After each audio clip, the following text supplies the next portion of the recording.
So Carl Sagan is one of those guys that pretty much everybody in Gen X and probably a few other generations at least knew who he was. He was a scientist who was on PBS all the time. A great astrophysicist. Amazing man. Also a very prolific writer.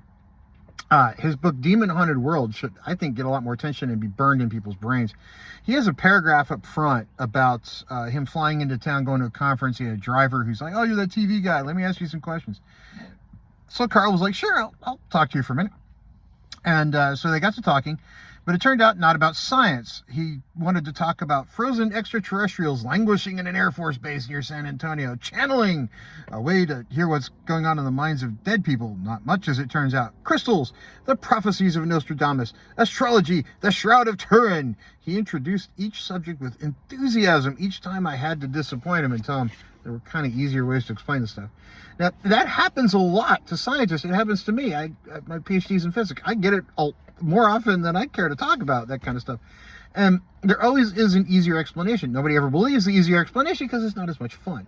Now, the funny part is these subjects, there's stuff in actual science that's just as fascinating, if not more so. And when you try to talk about it, people get confused, they get upset. And that's getting worse in the age of more prolific social media. What happens is people come out and try to talk like they're an expert because they read a half a paragraph or a post, or they saw a YouTube, they saw a part of a video, and they went, "Oh, I'm going to go talk about that for 6 hours on a live stream," when they really don't have much of a background in it. And then they try to connect that to other stuff. Well, this over here means this over here, it means this over, and they don't ever speak to an actual expert in the subject to maybe see if any of those connections that they're trying to draw are correct.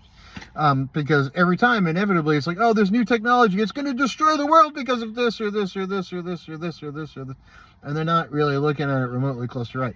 It happened in nanotechnology. It's happening all the time in artificial intelligence.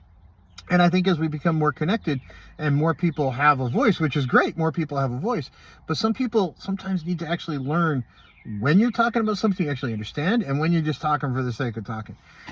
So Carl, I think, got it exactly right, that people are curious about all sorts of things and they may not necessarily understand them, and they sometimes don't like the answers. But it's a great book, and if you haven't read it, you should. I'm going to try to pull more snippets out of it for short videos over the next couple of weeks. But hope to talk to everybody soon, and remember, not all the people pushing themselves out there as experts really are. And the sky is not going to fall, and the Earth's going to keep rotating, and it's all going to be fine. Just chillax. Talk to you soon.